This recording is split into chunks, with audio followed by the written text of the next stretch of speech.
Okay, so my story. Some of you will know that I'm married to Johnson. That's my Chinese husband. But I actually got divorced. That's from my first husband.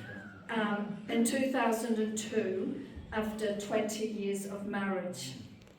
After that, I became really, really depressed.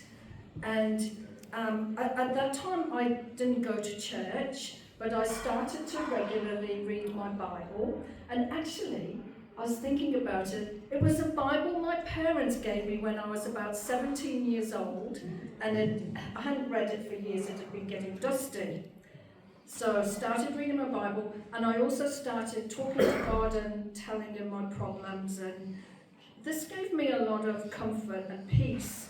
But for anyone who's been through a divorce, you'll know it's a really terrible, horrible thing.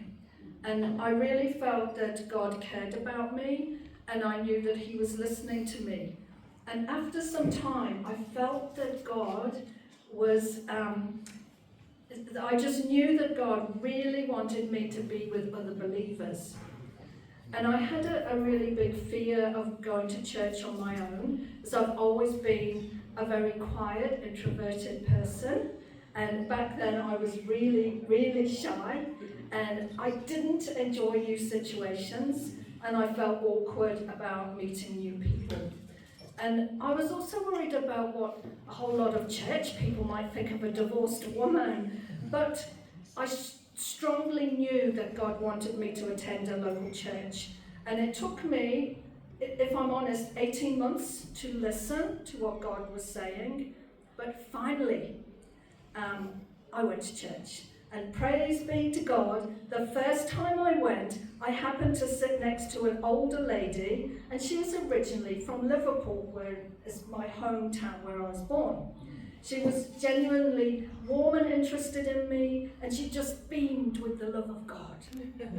And it was only because of her kind and friendly welcome that I had the courage to actually come back to the church the next week. And I'd say, oh, where's that nice lady? I'm going to sit next to her. And then I'd come back the next week and the next week. I always looked out for her. And she came to our wedding. Anyway, but I came to church, and now I was exactly where God wanted me to be. I was part of a community of believers where I made friends, I was learning more about the Bible, and I had the opportunity to grow as a person. And one thing was, I tried to overcome my natural shy personality by making a point of talking to any newcomers. And I think I even joined the welcoming committee, because I would have to go and welcome people even though I really wanted. So I also started helping with courses like Alpha, where this shows the love of God to others and you share the gospel.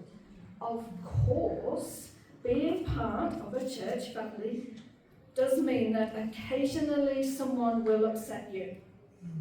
Or maybe we upset them. In tonight's video, Siddhara says that no church is perfect. So I'll just explain who Siddhara is. She's the lady who is presenting these videos. So she's a Sri Lankan lady. She grew up in Sri Lanka, but she spent a lot of time in England, and now she lives in Australia. So Siddhara says that no church is perfect. And I think all of us could probably give an example of when a fellow church member offended us, and we think, well, I'm not going back there again. I think that's happened to everyone. It's happened to me probably a few times, because I'm easily upset. Anyway, but anyway, I kept going to church because I knew it was really important to be part of a church family.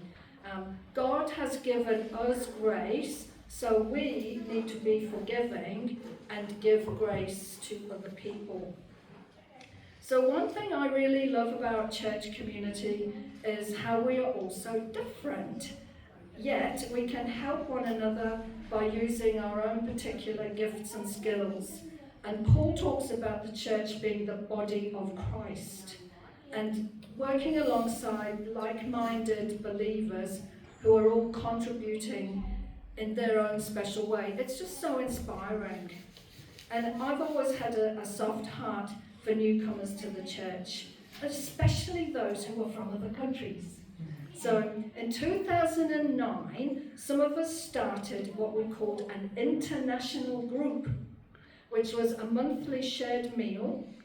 We did Bible readings and prayers in different languages, and we celebrated milestones when people maybe had got a job or got their residency or PR.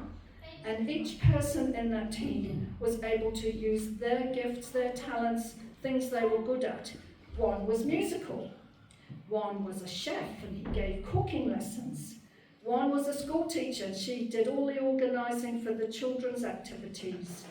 One had a pastoral heart and he would help the new immigrants between meetings.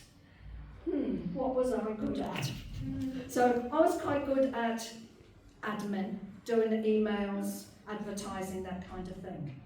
But we were all united in our mission of taking care of our new friends who were learning about God, and at the same time they were getting used to New Zealand. Eventually, we started a community English class.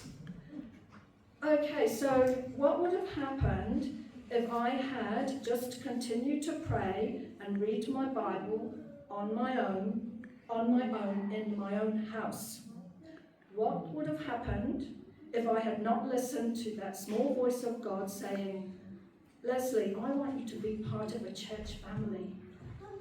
Possibly I'd still be sitting at home alone. I would never have had the richness of the last 23 years of being part of something bigger than myself.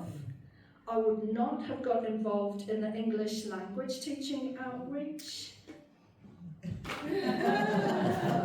I would never have met my husband at that very English class, and I probably wouldn't even be here today.